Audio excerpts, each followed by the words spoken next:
कि हे राधिका, मेरा मन कहता है कि हमारा कोई शिष्य, हमारा कोई दूत मृत्यु लोक में जाए और मृत्यु लोक में जाकर के हमारी कथाओं को हमारी जन जन तक, हमारे भक्त जनों तक पहुंचाए, उस जीव तक पहुंचाए, जिनसे हमारी कथाएं सुनकर के हमारी भक्ति उनके मन में प्रकट हो और उनका कल्याण हो जाए। राधा रानी उस समय अपने शिष्य श्री सुख को दाना खिला रही थी। एक छोटा सा तोता जिसका नाम सुख है, तोते को सुख कहा जाता है। राधा रानी तोते को दाना चुगा रही थी। राधा रानी ने उस समय श्री सुख से कहा, हे सुख, मेरी आज्ञा है कि तुम्हें पृथ्वी लोक पर जाना है, मृत्यु लोक पर जाना है और मृत्यु लोक में जाकर के भगवान के जन जन तक, भगवान के भक्तों तक भगवान की कथाएं पहुंचानी है, कथाओं का प्रचार करना है। श्री सुख ने अपनी माता का आदेश सुना और सुनकर के श्री सुख मृत्यु लोक में आने के लिए तैयार हो गए। ठीक उसी समय कैलाश पर्वत पर श्री सुख ने एक तोती के गर्भ से जन्म लिया। तोती के गर्भ से एक छोटे से अंडे के रूप में उनका प्रादुर्भाव हुआ। अंडे के रूप में जब श्री सुख उस घोंसले में आए, उसी समय भगवान की कोई ऐसी माया हुई कि जोर से आंधी, तूफान और बारिश आने लगी। आती हुई आंधी और तूफान को देख करके वो तोता और तोती पिंजरा छोड़ करके, उस घोंसले को छोड़ करके, अपने स्थान को छोड़ करके वहां से दूर चले गए। ओलावृष्टि होने लगी। ओलावृष्टि होने के कारण जो श्री सुख अंडे के रूप में वहां विराजमान थे, वो अंडा विकलित हो गया, वो अंडा खंडित हो गया। ओलावृष्टि से वो अंडा फूट गया। जब अंडा फूट गया तो उधर नारद जी ने देखा कि अभी तो श्री सुखदेव जी का प्रादुर्भाव भी नहीं हुआ, उससे पहले ही इनका अंडा विकलित हो गया। कुछ करना होगा। महर्षि नारद अपने मन में ऐसा विचार लेकर के भगवान शिव के धाम कैलाश पर गए। उस समय बाबा भोलेनाथ वहां नहीं थे, माता पार्वती विराजमान थी। जाकर के नारद जी ने माता को प्रणाम किया, नारायण नारायण। मां पार्वती बड़ी प्रसन्न हुई, नारद जी को देखा। पार्वती कहने लगी, अरे नारद आओ, बहुत दिनों के बाद दर्शन दिए। पहले मां पार्वती ने नारद को उचित आसन पर विराजमान किया, आसन पर बैठाया, जल का एक पात्र दिया। जलपान करने के बाद नारद जी के सामने लड्डू का बना हुआ एक थाल रख दिया। बड़े आनंद से प्रसादी पाई। मां पार्वती कहने लगी, नारद आजकल बहुत कम आना जाना कर रखा है, आते जाते नहीं, क्या बात है? नारद कहने लगे, भैया आजकल गृहस्थियों के यहाँ प्रेम तो रहा नहीं, कोई किसी से प्रेम करता नहीं है, सब स्वार्थ से प्रीति करते हैं। जब उनका स्वार्थ होता है तब बुलाते चलाते हैं, वरना कोई बात नहीं पूछता। और जहां स्वार्थ होता है वहां हम जाना पसंद नहीं करते। हम समझेंगे और संत उसी घर में जाएगा जहां श्रद्धा होगी, जहां प्रेम होगा। अगर अपने स्वार्थ को सिद्ध करने के लिए कोई संतों को बुलाता है तो वहां भैया हम नहीं जाते। नारद की ऐसी बात सुनकर मां पार्वती कहने लगी, अरे नारद, ये सांसारिक बातें हैं, सांसारिक बातों के अंदर तुम्हें क्या कह सकती हो, लेकिन हमारे कैलाश पर तो आया करो, यहाँ तो प्रेम की कोई कमी नहीं।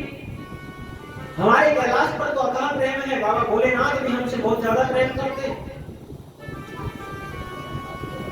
नारद कहने लगी, भैया बाबा भोलेनाथ आपसे कितना प्रेम करते हैं? मां पार्वती कहने लगी, नारद तुम्हारे बाबा मुझसे इतना प्रेम करते हैं कि छुपाने से छुपाने योग्य बात भी मुझसे नहीं छिपाते। हर एक मन की बात मेरे सामने बता देते हैं।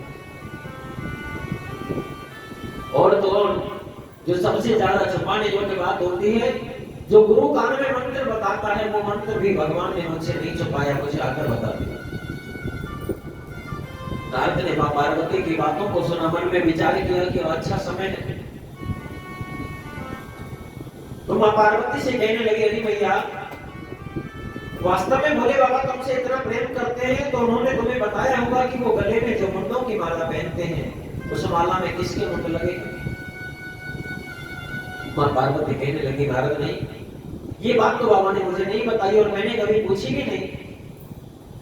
नारद बोले भैया तो कैसा प्रेम है, जिस माला को 24 घंटे बाबा गले में पहन के रखते हैं उस माला के बारे में तुमको नहीं बताया।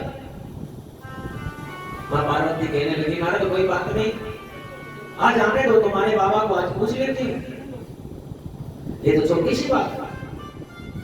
नारद कहने लगे भैया यही तो छोटी सी बात है, एक और बहुत बड़ी बात है जो बाबा ने आपसे छिपाई।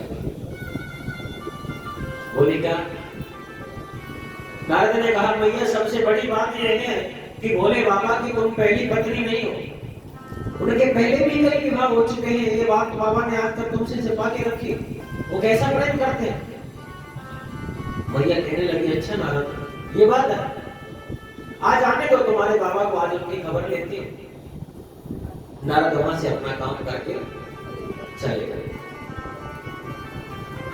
जब कैलाश से नीचे उतर के आ रहे थे तो बाबा भोलेनाथ उनको मार्ग में मिले। भोले बाबा से रामा कृष्णा हुई। बाबा कहने लगे अरे नारद इतने दिनों के बाद आए और जल्दी क्या बात? नारद कहने लगे बाबा बस हमारे पास समय कुछ कम था और भी आगे जाना है, आज बहुत दिनों के बाद पृथ्वी का भ्रमण करने के लिए निकले थे, लेकिन आप जल्दी चले जाइए, आपको माता ने बुलाया है, आपको मां याद कर रही है। अब भोलेनाथ मन में विचार करने लगे जहां नारद आ जाए वहां माता ना बुलाए, ऐसा कभी हुआ है? कोई ना कोई भी जरूर होके आया होगा। बाबा गए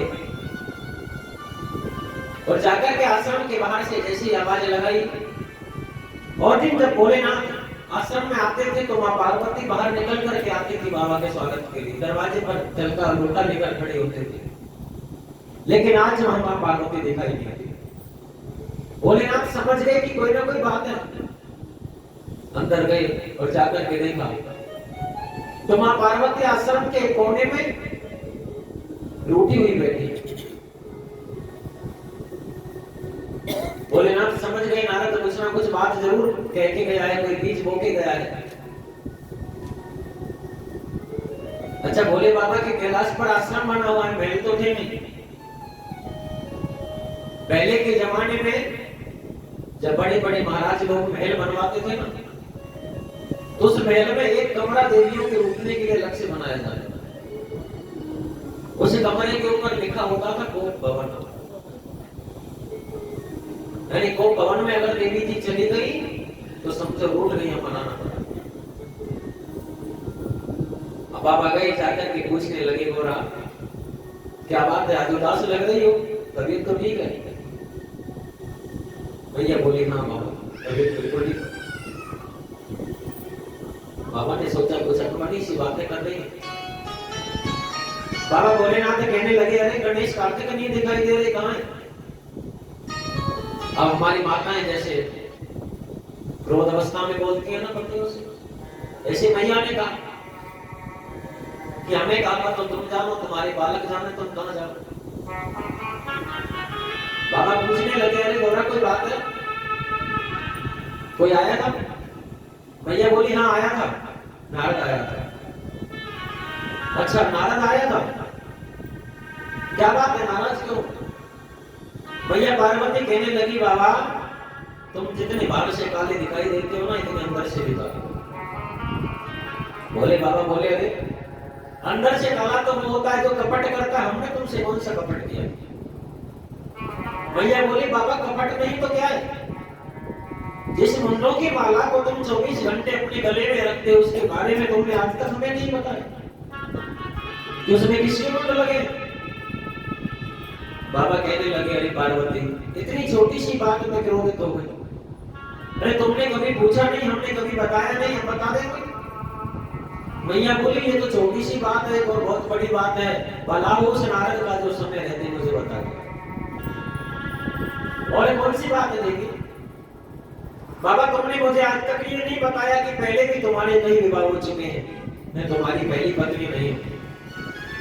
बाबा भोलेनाथ कहने लगे देवी नारद ने तुमसे गलत नहीं कहा, कहा तो सत्य है।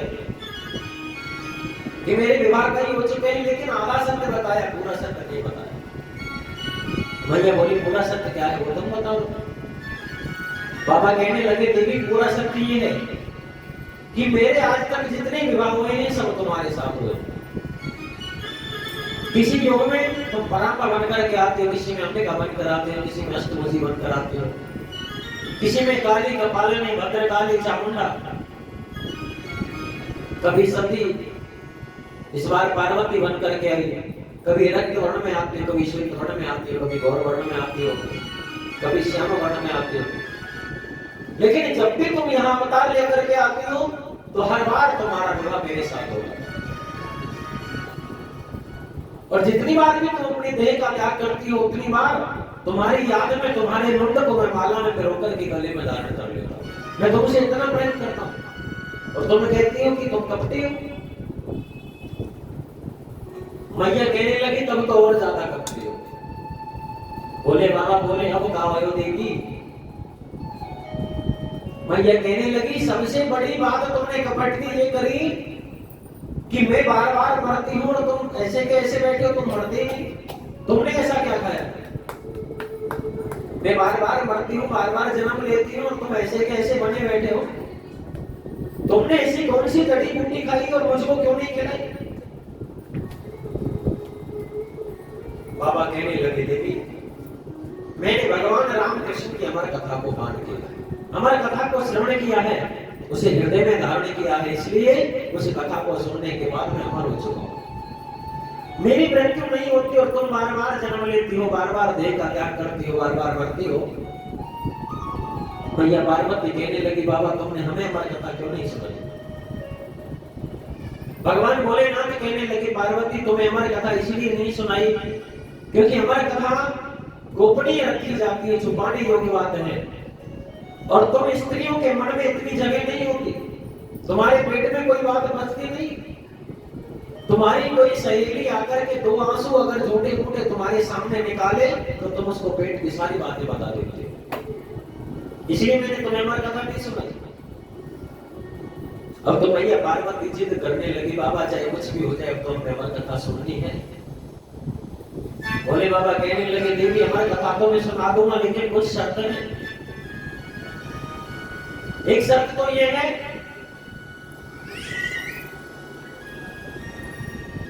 कि अमर कथा गुप्त रखी जाएगी, किसी को बतानी नहीं। और दूसरी शर्त यह है कि जब मैं तुम्हें कथा सुनाऊं तो तुम्हें सोना नहीं, नींद नहीं आनी चाहिए। अगर तुम सो गई तो हमारी कथा निष्फल हो जाएगी। भैया कहने लगी बाबा मैं सोऊंगी नहीं और ना ही मैं किसी को बताऊंगी, तुम कृपा करके मुझे अमर कथा श्रवण कराओ। बाबा भोलेनाथ आसन मार कर बैठ गए। पार्वती से कहा कि जाओ कैलाश पर चारों ओर नजर मार के आओ कि कोई जीव यहाँ अमर कथा को छुपके से तो नहीं सुन रहा है। पार्वती को जल्दी थी अमर कथा सुनने की गई और जल्दबाजी में जाकर के बाबा से कह दिया बाबा मैंने देख लिया कोई भी जीव अमर कथा सुनने वाला यहाँ नहीं है, अब आप मुझे कथा सुनाओ।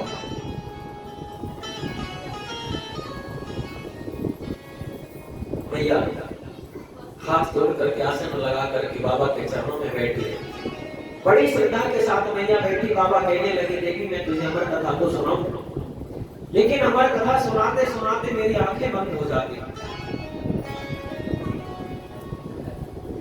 अमर कथा सुनाते सुनाते मेरी आंखें बंद हो जाती, मेरी समाधि लग जाती है। और अगर मेरी आंखें बंद हो जाएंगी तो मैं कैसे देख पाऊंगा कि तुम सुन रही हो या सो रही हो?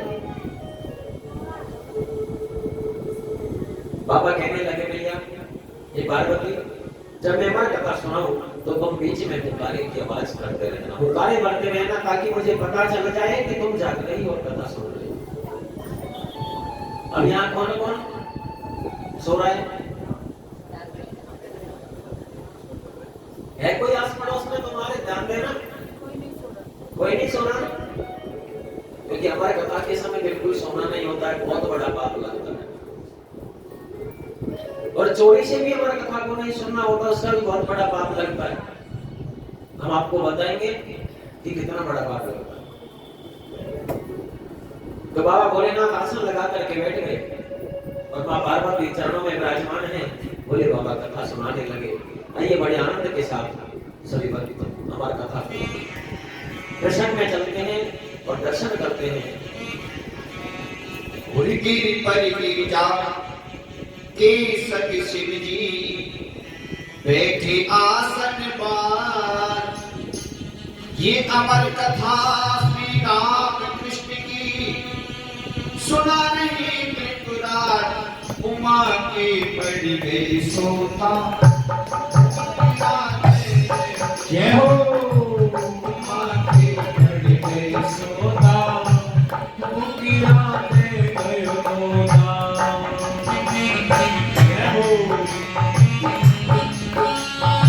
शंकर भगवान की जय हो। पर गिर जाते संग संगो बैठे आसन पर। ये अमर कथा श्री राम कृष्ण की सुना रहे त्रिपुरार उमा के पड़ गई सोता। गिरा दे रहे तोता। उमा के पड़ गई सोता। गिरा दे रहे तोता। जय हो शंकर भगवान की जय हो।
कोई मन गया मोटा।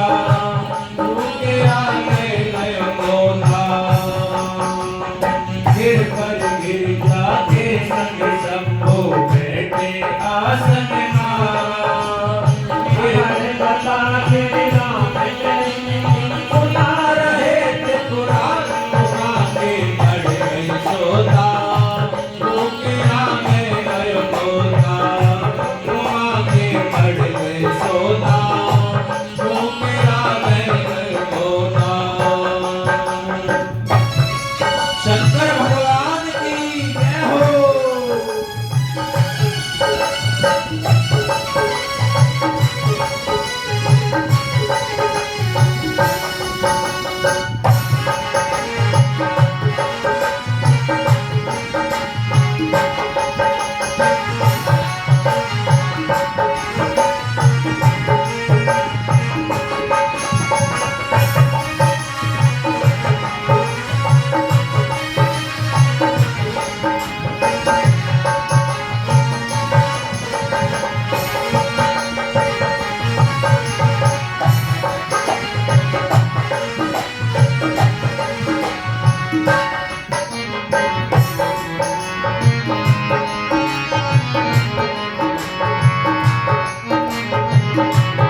कर भोला को लगे मनाने। सोने के और चित लगा के लगे अमर कथा को सुनाने। लगे अमर कथा को सुनाने। सोने के और चित लगा के लगे अमर कथा को सुनाने। चित लगा कर लगे अमर कथा को सुनाने। घर आयो संकल्प वहाँ पे, घर आया संकल्प वहाँ पे। बैठे आसन जन को भर लियो लोटा। तेरा भजन का भर लियो लोटा। तेरा गयो तोता। गिर पर गिर जाके संग सबको बैठे आसन मां। ये अमर कथा श्री राम की सुना रहे थे पुराण। मां के चढ़ गए सोता। वो तेरा गए सोता। मां के चढ़ गए सोता।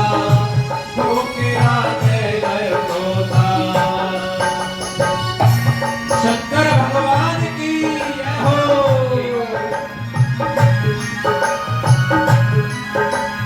हर हर महादेव जय हो।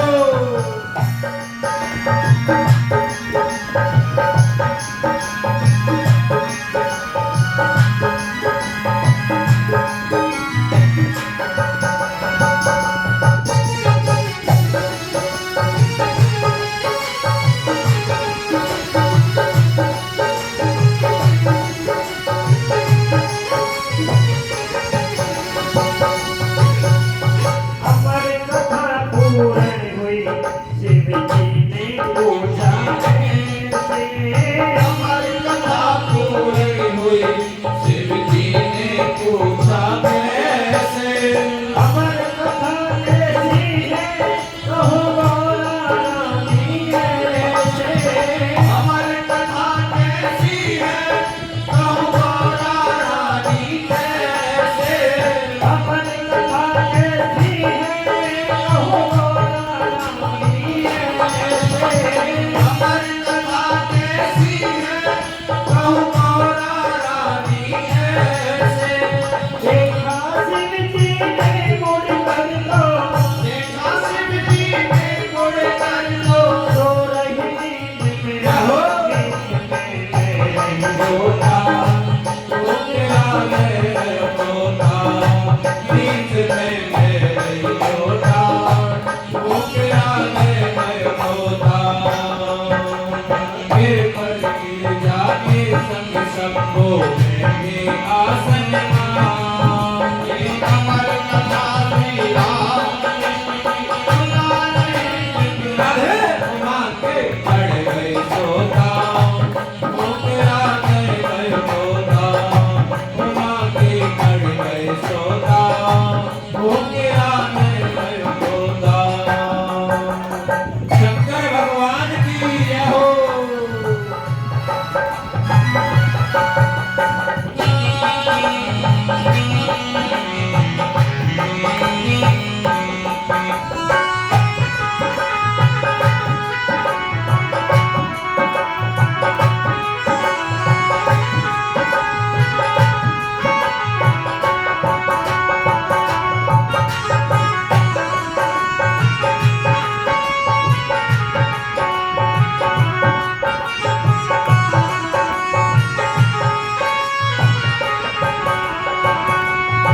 भगवान शंकर ने देखा कि गौरा रानी सो रही है और पूछा देवी, अगर तुम सो रही थी तो ये कथा कौन सुन रहा था।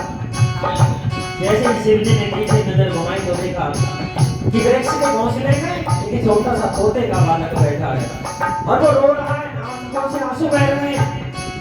भगवान शिव जी क्रोधित हो गए कि तूने चोरी से मेरी अमर कथा को सुना है, इसलिए मैं तुझे छोड़ूंगा नहीं। क्रोधित हुई जब शिव जी देखो फिर सोने उठाई। सोने उठाए।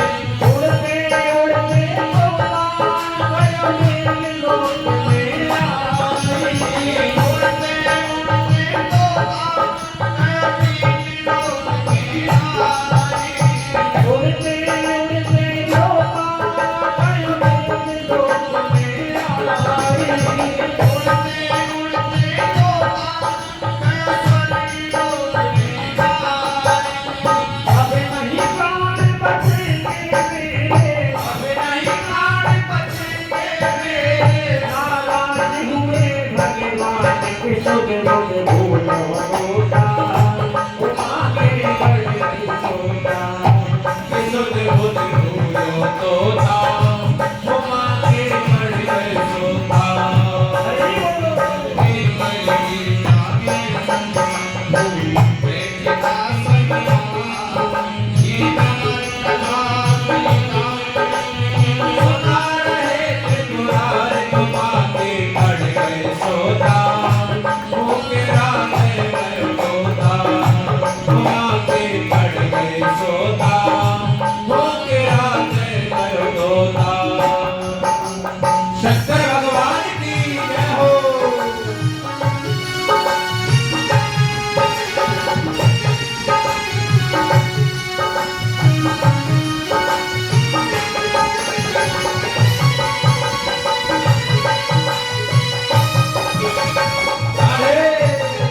हरि बोलो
शंकर भगवान की जय हो। भगवान शिव ने जब उस तोते के बालक को देखा, तोते का बालक आंखों से अश्रु धारा बहा रहा है, रो रहा था। भगवान शिव कहने लगे, पार्वती तुझसे तो अच्छा ये तोते का बालक है। भगवान रामकृष्ण की कथा श्रवण करके और जब इस पृथ्वी लोक को